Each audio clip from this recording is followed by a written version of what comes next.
The Witch of Coös by Robert Frost. Read by Frank Blissett.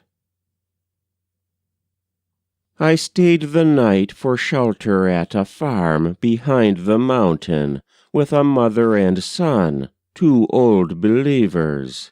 They did all the talking.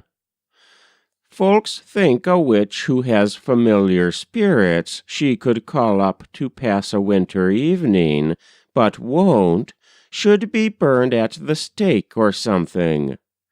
Summoning spirits isn't button, button, who's got the button, I would have them know. Mother can make a common table rear and kick with 2 legs like an army mule. And when I've done it, what good have I done? Rather than tip a table for you, let me tell you what Ral, the Sioux Control, once told me.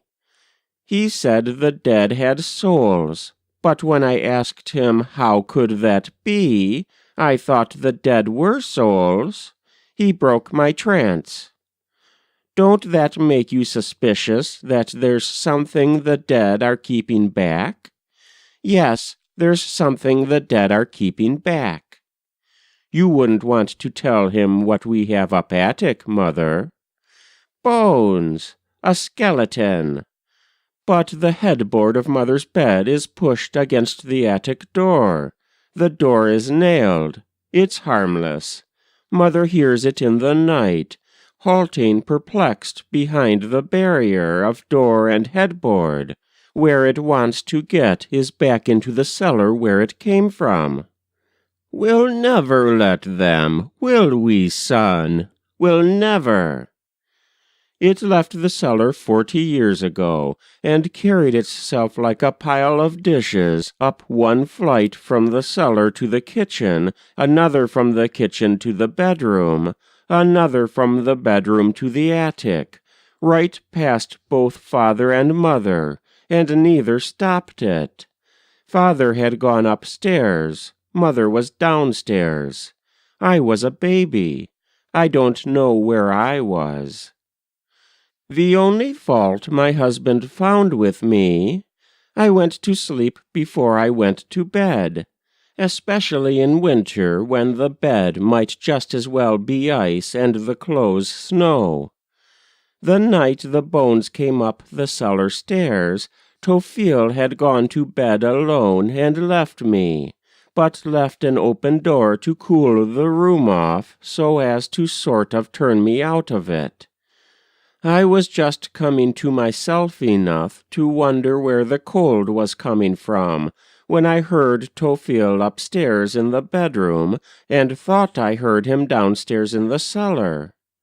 The board we had laid down to walk dry shod on when there was water in the cellar in spring struck the hard cellar bottom, and then someone began the stairs. 2 footsteps for each step, the way a man with 1 leg and a crutch or a little child comes up. It wasn't Tophiel. It wasn't anyone who could be there. The bulkhead double doors were double locked, and swollen tight and buried under snow. The cellar windows were banked up with sawdust, and swollen tight and buried under snow. It was the bones. I knew them, and good reason. My first impulse was to get to the knob and hold the door. But the bones didn't try the door. They halted helpless on the landing, waiting for things to happen in their favor. The faintest, restless rustling ran all through them. I never could have done the thing I did if the wish hadn't been too strong in me to see how they were mounted for this walk. I had a vision of them put together, not like a man, but like a chandelier. So suddenly I flung the door wide on him. A moment he stood balancing with emotion, and all but lost himself. A tongue of fire flashed out and licked along his upper teeth, Smoke rolled inside the sockets of his eyes.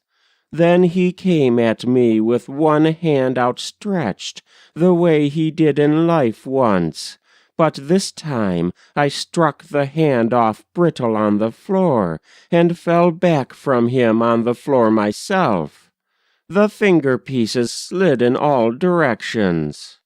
Where did I see one of those pieces lately? Hand me my button box. It must be there. I sat up on the floor and shouted, "Tophiel, it's coming up to you." It had its choice of the door to the cellar or the hall. It took the hall door for the novelty, and set off briskly for so slow a thing, still going every which way in the joints, though, so that it looked like lightning or a scribble from the slap I had just now given its hand. I listened till it almost climbed the stairs from the hall to the only finished bedroom, before I got up to do anything. Then ran and shouted, "Shut the bedroom door, Tophiel, for my sake." "Company?" he said. "Don't make me get up. I'm too warm in bed." So lying forward weakly on the handrail, I pushed myself upstairs, and in the light, the kitchen had been dark, I had to own I could see nothing. "Tophiel, I don't see it. It's with us in the room, though. It's the bones." "What bones?" "The cellar bones, out of the grave." That made him throw his bare legs out of bed and sit up by me and take hold of me. I wanted to put out the light and see if I could see it, or else mow the room with our arms at the level of our knees, and bring the chalk pile down. I'll tell you what, it's looking for another door to try.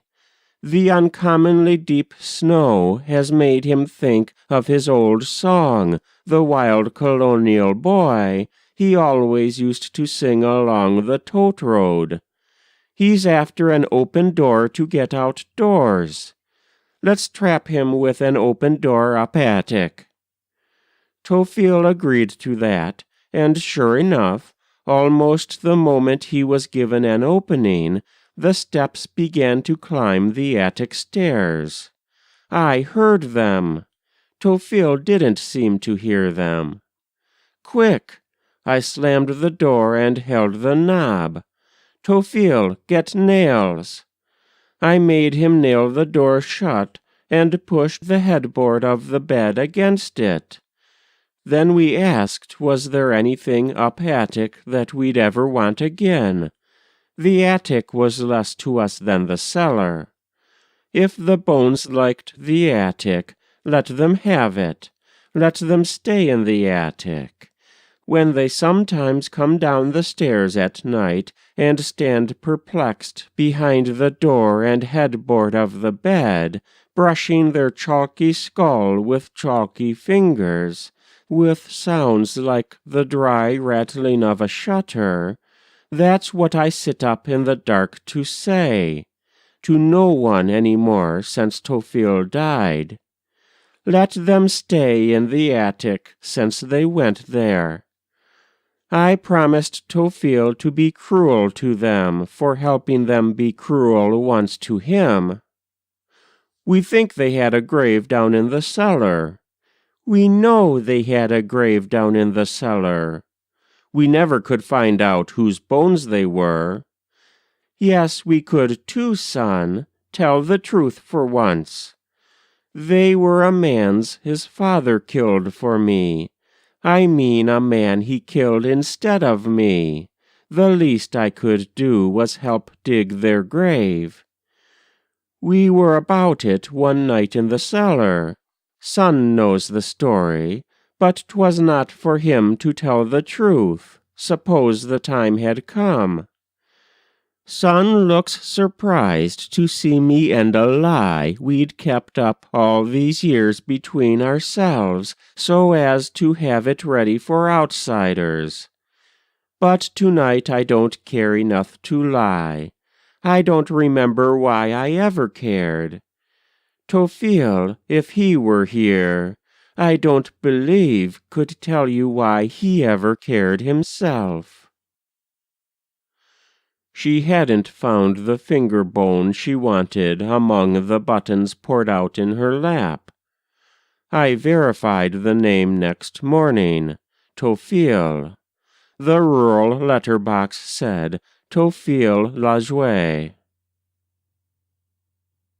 That was The Witch of Coös by Robert Frost. Read by Frank Blissett.